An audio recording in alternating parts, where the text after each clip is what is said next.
Hello everybody, welcome to Spark with Inspiration. We're just gonna let the cat do what the cat's gonna do. And she's like sitting upright, it's so funny, and like cleaning her chest while she's sitting on her back haunches, but she wants to be in on the fun, so we're gonna let her.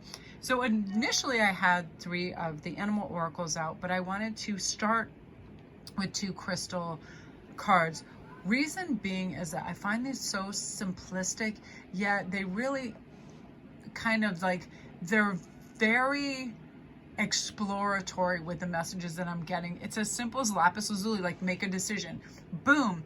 Where I find most people have difficulties is we actually get decision fatigue. We have to make so many decisions throughout the day, what we're going to eat, where we're going to go. And I used to actually exhaust myself. If I was going to go out, say to the post office, I would legitimately exhaust myself with like overexposing myself with too many ideas, and I'd get decision fatigue. Well, if I'm out doing that, I might as well pick up these face wipes. I might as well go to the grocery store. I might as well do this. And I would just add and add and add to the list. So instead of it being one thing, it became so many that I didn't want to do anything. So this is about simplifying. First, asking yourself, what do I want to do? Is it going to make me happy? Is this nurturing to me? Who am I doing this for? Why do I want to do this? That's oftentimes, look at her leg, I'm going to die. That's so funny. Her little chicken, like chicken. Chicky. She's my oldest and cutest. We were trying to figure out how old she was the other day. We were like, she's pretty old. She just sits in the weirdest ways. I love her. So again, making a decision. So what I do when I wake up and I first open my eyes, I'm like, you get to make a decision right now. What kind of day is this going to be?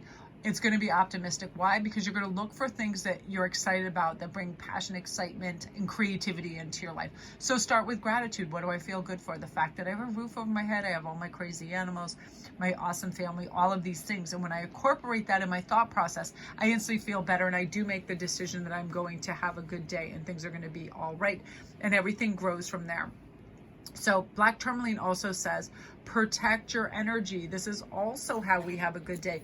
We don't bring in people, places, and things that are highly problematic, negative, or draining. You know, a lot of times I have these clients that say, my sister's doing this to that. That is like, I just saw some DMs and, you know, all this family disharmony and people yelling and getting all worked up and causing arguments and calling each other on the phone to complain about it. So it becomes this chain of negativity, and we don't need that. So don't answer that phone if you don't want to get involved. You're not obligated to get lassoed into any family drama. We have to remind ourselves of that. Friendship dramas as well, all of that. We don't need to pick sides. We don't need to get immersed in the BS. Life is too short, right? Protect your energy.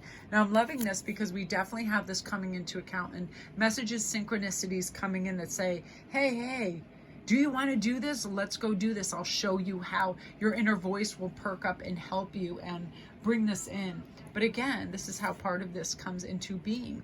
Our soul retrieval, we have to say, is this going to be fulfilling? Is this going to make me feel good? Is this part and parcel of growth process? You know, and having an awareness that a million thoughts will come into our head, but are they worthy of us? Are they worthy of our time? Do we want to endeavor to have follow through with this? Now, I love this too. The High Lady of Love and Compassion, reverence, kindness, and consideration. How do I incorporate this into my day? Because when I expect kindness for others and I'm generous and I have reverence for nature and the beauty of whatever, family, home, food, everything, things that have this special glow about it. Things have this magic about it, right? And then we have special consideration for the things, for the people, for the animals, for everything in our life, and we respond differently to them. You know, we do treat them with care, and we do treat them with respect and consideration. Everybody deserves consideration. Everybody has different points of view, adds a different flavor, adds a different something to our life, but we do need to say, hey, you matter, and you're worth my time, and you're worth my effort, my resources, whatever. And when we emit that kind of energy to other people, the world is just a better place, that they are worth it, that everything is worth it. Let's see what else we got over here. Oh, I love this.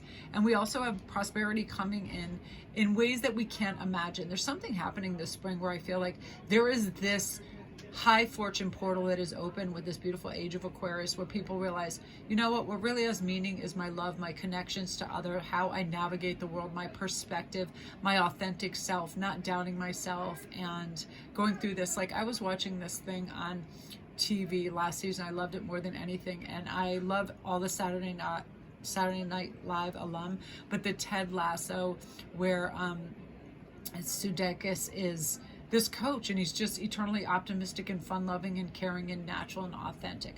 And at the beginning it seems like, what a goofball, what the hell is going on? But he is just so authentically himself, and he prospers because he authentically loves people, cares for them, and does not go into temptation or ruthlessness or other things that could come with the trappings of somebody who could be paid extraordinarily well to do a certain job, and all the things that go in with that. Remaining true to yourself, that's what's going to bring in the prosperity to you in your life. And we all label prosperity different. Some people it's economic prosperity. For me, it's a sense of well-being and just feeling grounded and feeling like I'm learning new things. I'm enthusiastic about life. I'm getting out of my comfort zone, but definitely learning and expanding and sharing and connecting, and the bonds that I forge with other people. That's prosperity to me, because there's always money to be had. There's always riches to acquire, but it's like, when you set your focus on that, it's a different type of goal, where I feel like those things just come to you naturally when you're aligned by doing what you love and doing it well and doing it with care, reverence, and integrity, for sure. And because people are now getting into balance with that, that's what's arriving in their life, and you're definitely deserving of that, you guys. I love that. So I've been just talking and taping all day, so I'm gonna wrap this up. Again, you guys, if you're new to my channel, welcome. Thanks so much for you guys hopping over here. I may reintegrate this back into the other channel and just have, you know, these over there so people don't have to hop over, because for some reason I thought it was going to be more of a hardship to have that all be on one channel, but it's like I feel like it might be easier. And comment down below too if you think that that's a good idea to just have everything over on Indigo Tarot Odyssey. I think it might just be easier for everybody. So love and light, you guys, and I'm going to go upload